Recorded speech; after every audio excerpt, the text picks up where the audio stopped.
Mapagpalang araw, kaibigan. Minsan na naman po, ito ang inyong kaibigan kay Jesus, Brother Manny Bautista.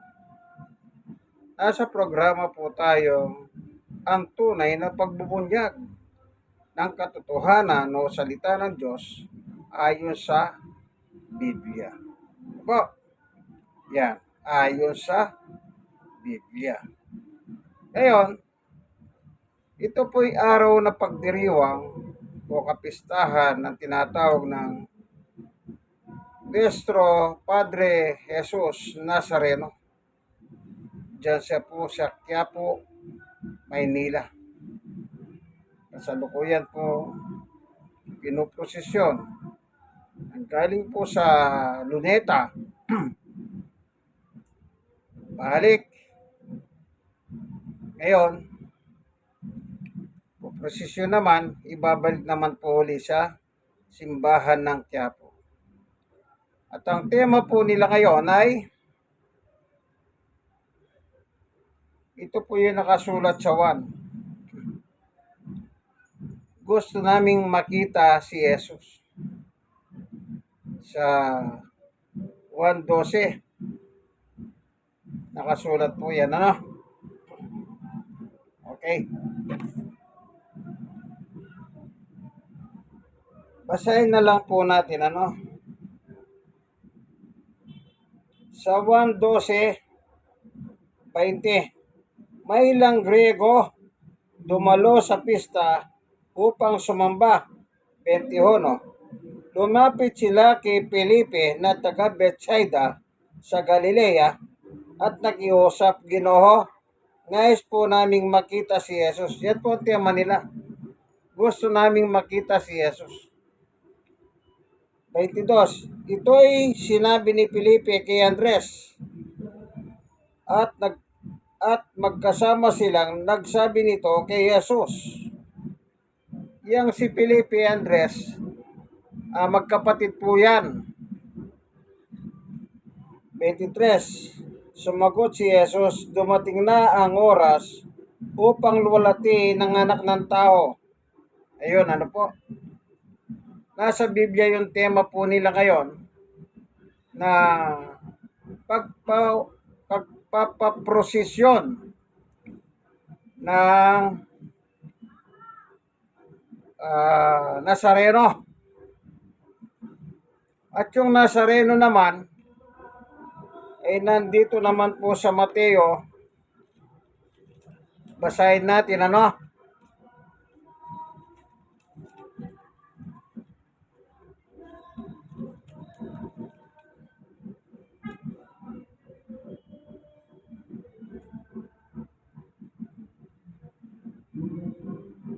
Ito po, basahin natin naman kung saan nila kinuha yung Nazareno.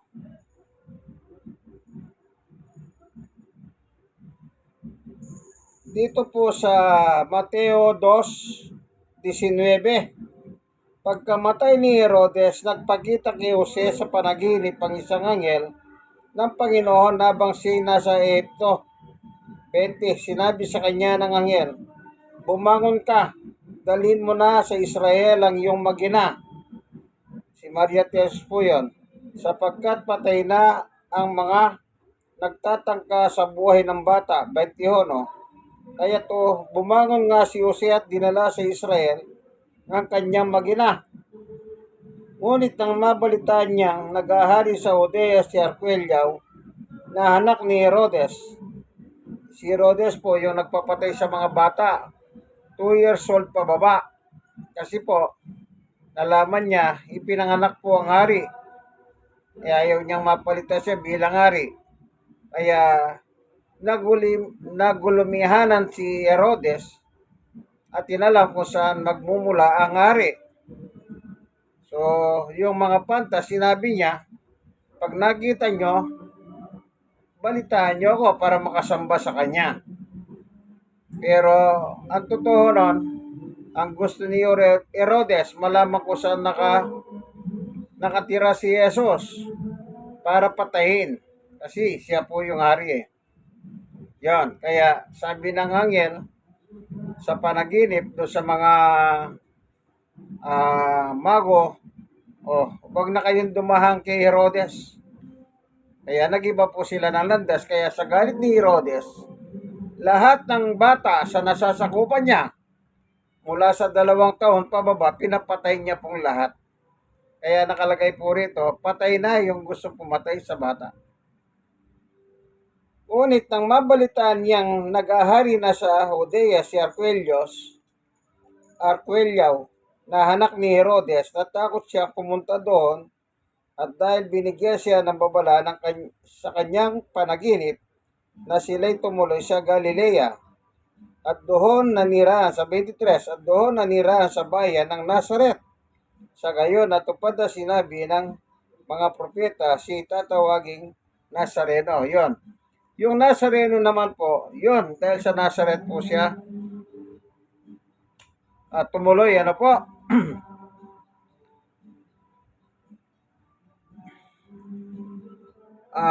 Ngayon, kasalukuyan nilang nagse-celebrate, ano po? Na hindi pa dumadating po sa Quiapo Church, yung rebulto. Kaya sa video, kung inyo makikita, kung kayo mga nanonood po sa TV o sa YouTube, makikita nyo po yung dami ng taho. Ano po? Yung iba po, kahit na nakakulong na po sa salamin yung meron pa rin po pupimilit na umakyat. Ano po? Doon sa gusto pa po nila ng umakyat. Ano ba tawag doon? Talagang ganun po, ano? Kaya sabi nga po ni Cardinal Tagle nung araw, ang mga deboto, binigay man o hindi binigay ang kanilang hiling, babalik at babalik pa rin yan dito. Totoo po yun. Kaya nga dumadami sila, nakakadala pa sila ng mga ibang tao. Sipin mo, kada 1 taon, ilan po yung mga makakain nila. Kaya dumami ng dumami. Ano ba? Ngayon, tayo po'y mag-aharal sa Biblia. Panginoon Diyos, samahan mo po kami ng aming pag-aharal upang kami po ay matuto. Kung kami man po ay nasa maling pananampalataya, ituwid mo po kami. Ano po? Salamat po sa ngalan ni Jesus. Amen. Ngayon, yung tema, gusto naming makita si Jesus. Basahin natin muli, ano? Yung nasa 12 ng 1. Meron po kayong mapapansin dito. Babasahin ko po, ano?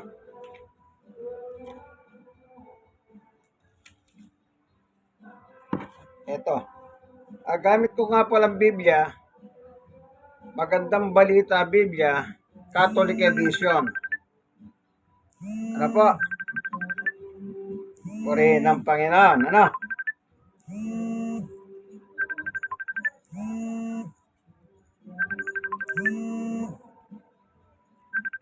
Dito po sa 12:20 sa 20. May ilang Gregong dumalo sa pista upang sumamba. 21. Lumapit sila kay Felipe na taga Bethsaida sa Galilea at nakiusap. Nais naping makita si Jesus. Ayan. Mga Galileo pala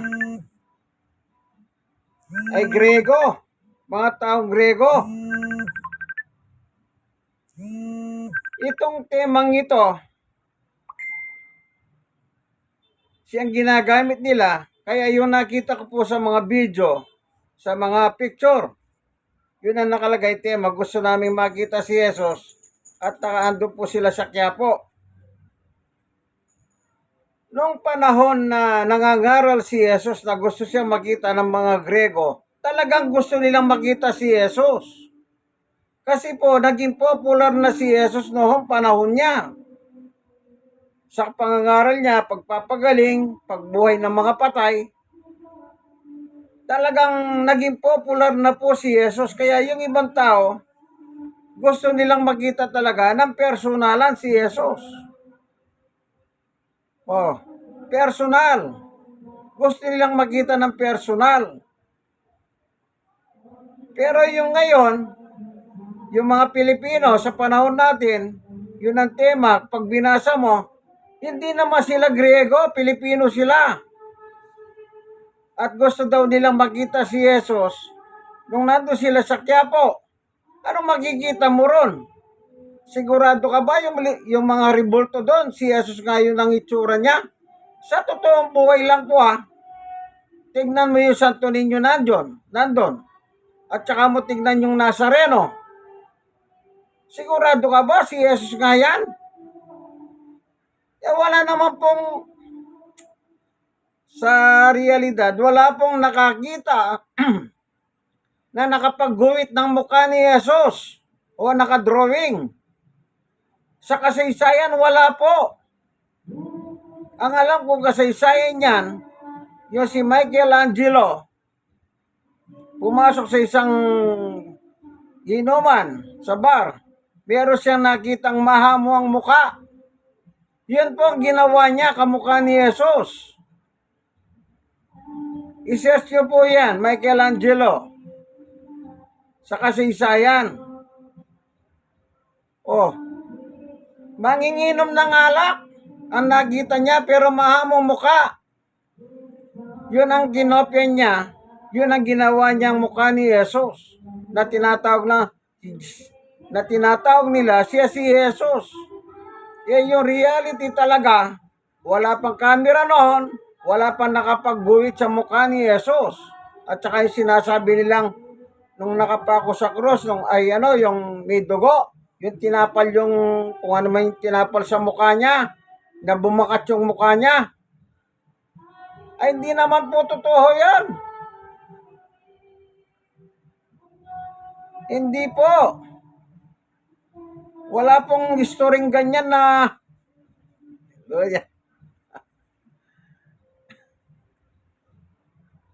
yung mga lumalabas na mga picture, yan ay likha lang po ng mga tao.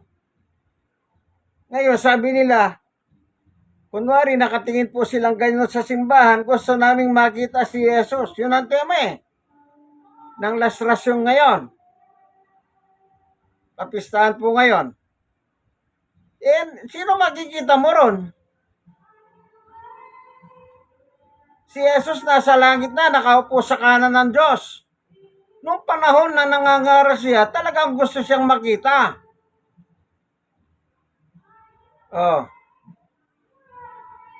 Gusto siyang makita ng mga Griego. Ulitin nga natin.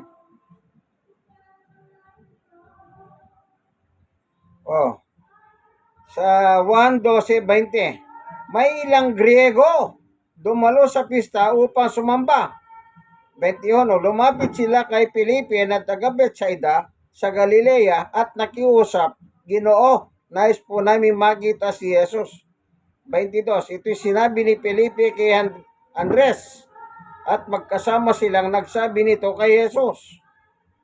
Sumagot si Jesus sa 23, dumating ng oras upang luwalhatiin ng anak ng tao. Ayun. Sa kasaysayan, talagang personal po nilang gustong makita. Humingi pa sila ng paintulot sa magkapatid na Andres at saka sino po?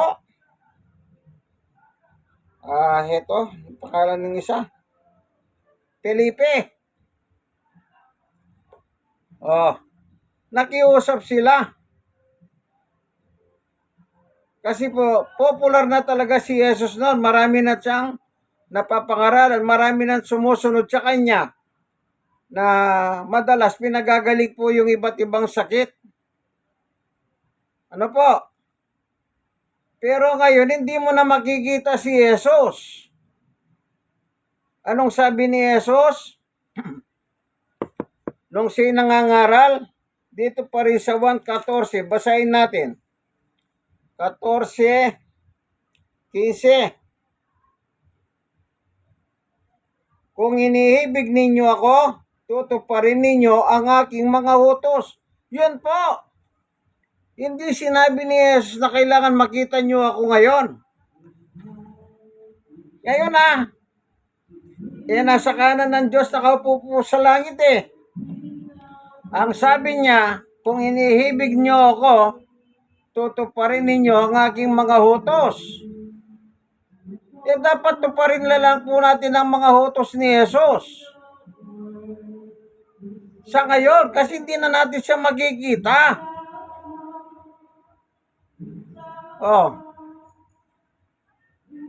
Ang tanong ito, utos ba ni Jesus, igawa niyo ako ribulto? At pagkatapos niyo kung igawa ng ribulto sa patay na punong kahoy, iprosesyon niyo ako? Wala pong nakalagay ganyan. Unang-una, alam ni Jesus na bawal po ang mga ribulto. Sa Exodo chapter 20, sa verse 1, 2, 3, 4, 5, 6, maliwanag po doon, ipinagbabawal ang mga ribulto o imahen ng Diyos Ama. Kaya paano niya sasabihin ni Jesus na igawan niyo ako ng ribulto? Isang bata, isang matanda. Yung tinatawag naman nila Santo Niño. Kasi sa susunod, Santo Niño naman ang piyesta, yung batang ninyo naman. Wala naman po sinabi si Jesus na igawan niyo ako ribulto ng bata at saka isang matanda. Actually, si Jesus po nangaral lang 3 taon. Sa edad na 30 hanggang 33, doon po siya natulan ng Roman government ng death penalty. Yung pako sa cross. Ang gobyerno ng Roma po ang umatol sa kanya. Kasi po,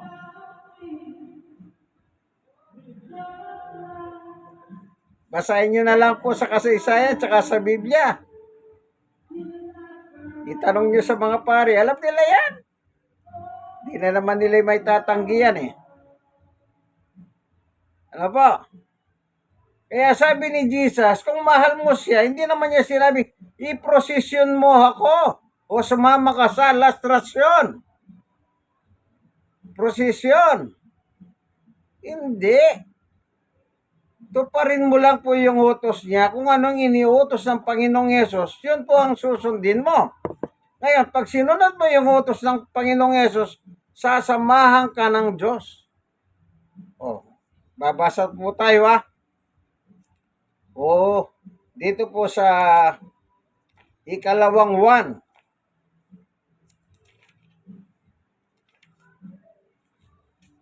Babasa po tayo. Anong nakalagay naman dito? Ikalawang 1:9.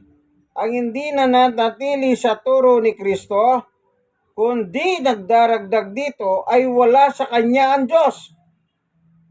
Sino mang nananatili sa turo ni Kristo, ay nasa kanya ang Ama at ang Anak. So maliwanag po,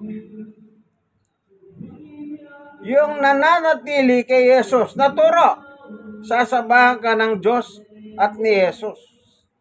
Pero kung dadagdagan mo, hindi ka sasamahan ng Diyos, lalong hindi ka sasamahan ni Jesus. Bakit? Sinabi ba ni Jesus maglastrasyon kayo? Igawan niyo ko ng ribulto? Na mukhang sunog? Hallelujah.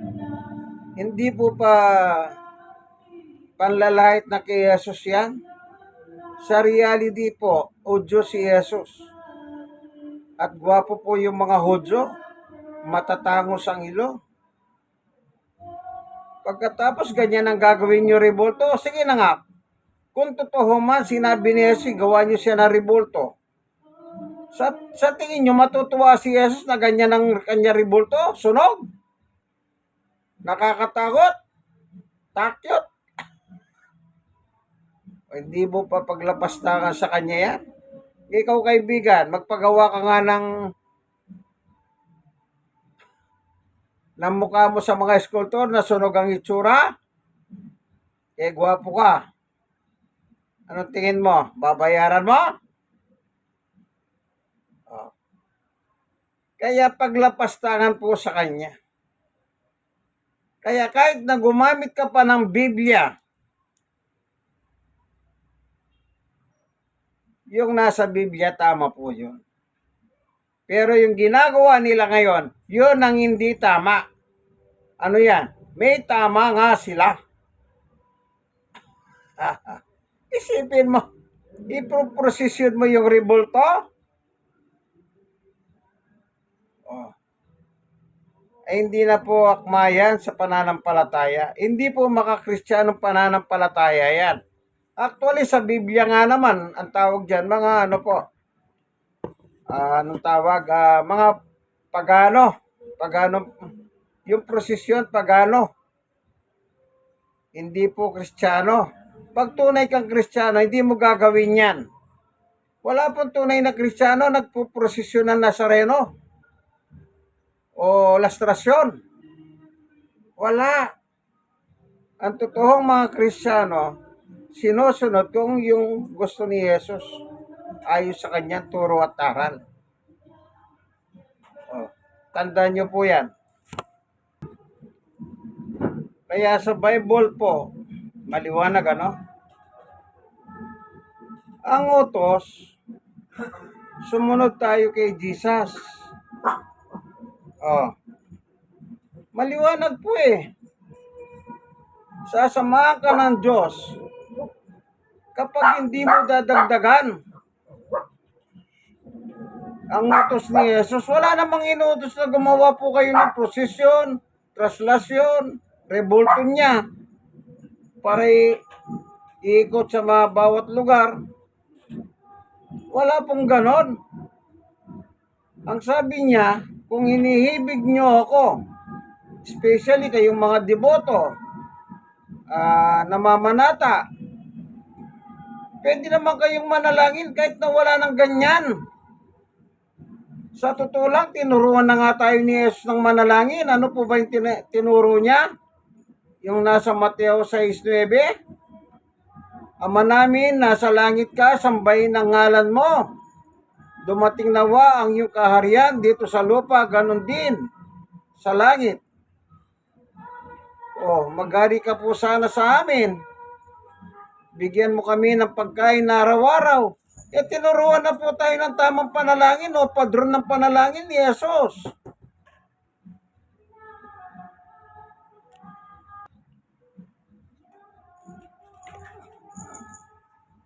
Ito na naman po, nangungulit na naman.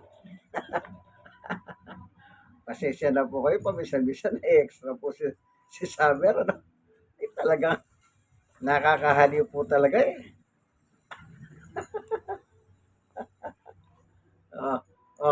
Na-extra ka na naman, Summer ha? Parang batang maliit po na pag walang namamansin sa kanya, siya nagpapapansin. Kung naririnig nyo po kanina tumatahol, ganun po ito. Lahi po siya na Shih Tzu. Napakabait na aso po, ano? More than 2 years old na po siya. Dalaga. Siya po ang aming dalaga ngayon, ano? Wala po kaming dalaga kasi eh. Kaya siya ang aming dalaga ngayon. Yan, si Summer po.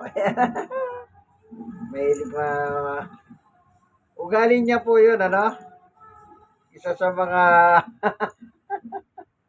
ayan, inihimod po. Yung pawis ko maalat-alat. Ewan ko ba, ba't gustong-gusto po ng asong ito? Yung pawis ko mahalat-alat ng kaunti, ano? Kasi po, natural yung aking pawis na medyo magaspang pa ng konti. Parang grinding compound, ha? Ayan. Ano, Summer? Okay ka na? Okay ka na ba? Oy, ano ba? Ang tanong ko sa iyo, Summer, okay ka na? Para magpatuloy na tayong mag-video tungkol sa salita ng Panginoon Diyos, ha, Summer, ha? Ay, bababa na kita, no? Ha? Sige, baba ka na. Diyan ka. Ayan. Kaya tandaan nyo po, mahirap pa nga po yung ginagawa ng mga deboto at saka yung mga namamanatang ganyan. Mahirap. Ang tingnan nyo po yung mga nakaraan po, hindi ba ang dami nasasaktan, meron namamatay. Ah, mahirap po talaga. Kaya kung mahal nyo po ang Panginoong Yesus, sundin na lang natin ang utos niya. Meron pa siya sinabi sa kanyang epistola. Sa verse 15, babasahin natin. Sabi ni Panginoong Yesus sa 15:5, ako ang puno ng ubas at kayo ang mga sanga. Ang mga nananatili sa akin, ako sa kanya. Kasi nagbubunga ng sagana sapagkat wala kayong magagawa kung kayo iwalay sa akin. 6. Ang hindi nananatili sa akin gaya ng sanga ay tinatapon at natutuyo. Ang ganoong mga sanga ay tinitipon, iniahagis sa apoy at nasusunog. 7. Kung nananatili kayo sa akin at nananatili sa inyo ang aking mga salita, hingin ninyo ang anumang nais ninyo at matutupad iyon para sa inyo. Ayun po, napakaliwanag naman, ibibigay naman pala po yung gusto natin. Kung mananatili po yung salita ni Jesus sa atin. Ano po yung nananatili yung salita ni Jesus? Yung pong nakalagay sa binasa natin kanina, kung hinihibig nyo ako, sundin ninyo ang aking mga utos. Kapag pala susundin mo ang utos niya, paano mo susunod yung utos niya? Kailangan manatili po ang salita niya sa inyo. At anong sabi ng Panginoong Yesus? Ulitin nga natin. Sa verse 6, verse 7. 1:17. Kung nananatili kayo sa akin at nananatili sa inyo ang aking mga salita, hingin ninyo ang anumang nais ninyo at matutupad iyon para sa inyo. Para sa inyo. Kung sino yung humihingi, matutupad ang sabi ng Panginoong Jesucristo. Hindi na kailangan, wala naman kasi sinabi si Jesus na magprosesyon ka, traslasyon ka, magpakahirap ka, para kang matching na talong-talong ka dun sa anda. Tapos tatalong ka naman pababa ngayon dahil alam mo meron sasalo sa'yo.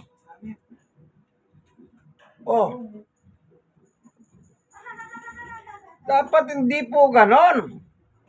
Maliwanag po ang utos ng ating Panginoong Yesus. Kailangan yung salita niya, sundin mo lang. At kapag sinusunod mo yon, ang Diyos naman ay nasa iyo. Ang sabi sa unang 1:9, natural, kung anong hinihingi mo, ibibigay ng Diyos. Sinusunod mo yung gusto ng kanyang anak kahit naman po dito sa lupa, yung gusto ng magulang mo, sundin mo. Hindi ka mabibigo sa mga gusto mo na ibibigay ng magulang mo yan. So maliwanag po, Ang nakalagay sa Biblia, sinabi ng ating Panginoong Yesus, sundin nyo na lang po ang kanyang utos. Mahirap po ba yun? Ba't kailan magpakahirap pa kayo? Pahirapan ang inyong sarili. Kung makahapak ka ng bubog na matatalim doon, nakahapak ka ng matatalim na bagay, masugatan ka. Baka maging dahilan pa, ma-infection yung paa mo kasi wala sapin yung paa mo. Marami yung kalsada. Hindi mo pwedeng ilagan yung yung dumi sa kalsada, lahat kayo nakahapak Walang tsinelas. Kaya, ang mabuti po, ako lagi kong pinapayo, magbasa po kayo ng Biblia. Ang problema, ayaw nyo kasi magbasa ng Biblia. Nagpapahoto po kayo sa mga lider ng inyong simbahan. ito na mga leader ng simbahan, ang titigas naman ng kanilang mga kahiyan. O, pag nasaktan kayo, nasugatan kayo, namatay kayo, sinasagutan ba kayo ng simbahan? Sila bang magpapalibing sa inyo? Sila bang magpapa-hospital sa inyo? Kailangan magbago na po kayo. At saka yan, isa pa, tradisyon yan, hindi turo ng Diyos yan. O, babasa po tayo Yan bang, ito, babasahin ko po.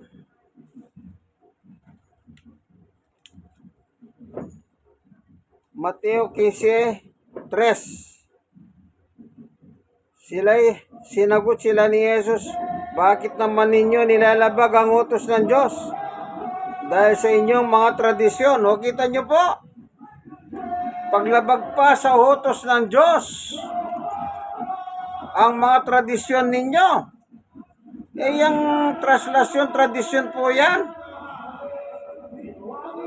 Alam nyo po, nang simulan po yung lastrasyon na yan, meron na pong Biblia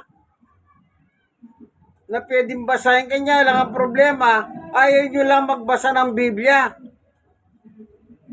Oh, lalo na ngayon, napaka-high-tech na po ng panahon. Yung cellphone nyo, mag-upload kayo ng Biblia para basahin ninyo kung ayaw nyo bumili ng Biblia. Oh, basahin nyo po. Anong sabi ni Jesus? Yan, tradisyon na yan. Ulitin ko nga. Sinagot sila ni Jesus, bakit naman ninyo nilalabag ang utos ng Diyos? Dahil sa inyong mga tradisyon. Paglabag po pala sa Diyos ang tradisyon. Parang ganito. Tatabi mo muna ang salita ng Diyos. Ipapasok mo tradisyon. Yun ang susundin mo. Oh. Sabi ni Jesus, sumunod ka lang sa salita ko, humiling ka na kahit ano, ibibigay ko. Mahirap pa po bang unawahin yan? Ba't kailangan magpakahirap pa po kayo? Hindi po. Kaya dapat po, panahon na upang magbago po tayo. Pag hindi po inahayunan na salita ng Diyos ang pananampalataya nyo, baguhin nyo, bitawan nyo po yung bawal. Oh. O yung si Pablo, panguli na lang po. Anong naman sabi ni Apostol Pablo sa Colosas? Para lang po inyong kabatiran. Bumabasa po tayo ng Biblia Colosas 2, ito po. Mag-ingat kayo upang hindi kayo mabiyag ninuman sa pamamagitan ng walang kabuluhang karunungan at pandaraya na ayon sa mga tradisyon ng mga tao at ng mga lituntunin ng mundong ito.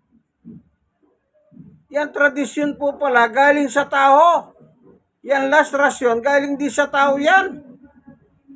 Hindi po pinag-utos niyan ng ating Panginoong Jesucristo. Yung mga leader po na simbahan nyo lang ang gumagawa niyan. Ibig sabihin, nagpahuto kayo, naging huto-huto kayo tuloy. Hindi po ganon. Magbasa po tayo ng Biblia sa ikabubuti nyo po.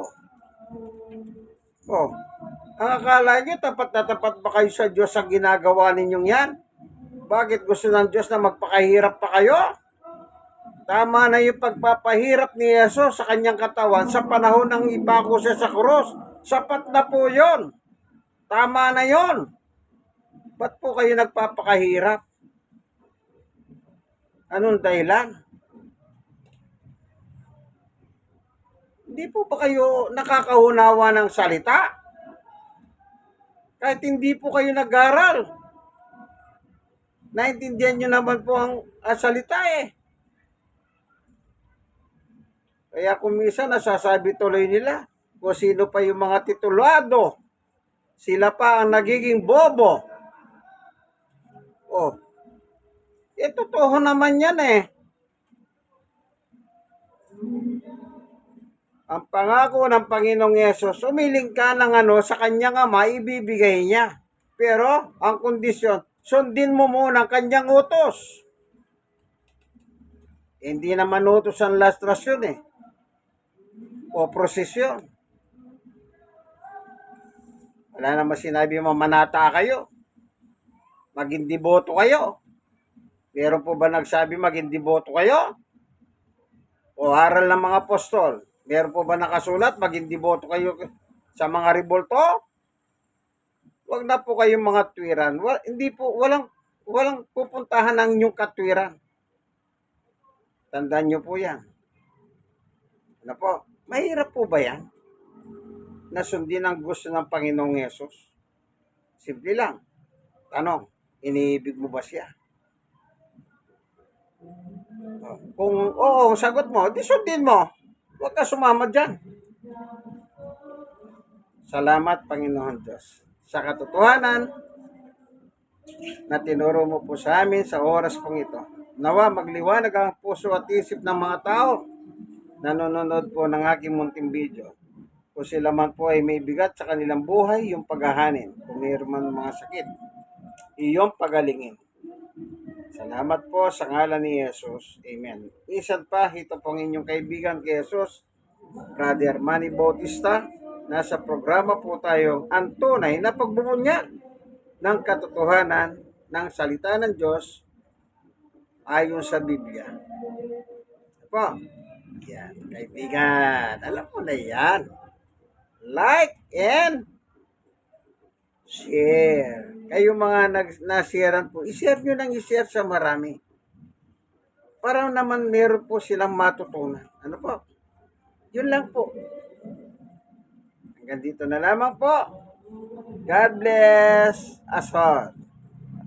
God is good all the time. All the time, God is good. Amen? Amen. Ayan po na. In Christ alone.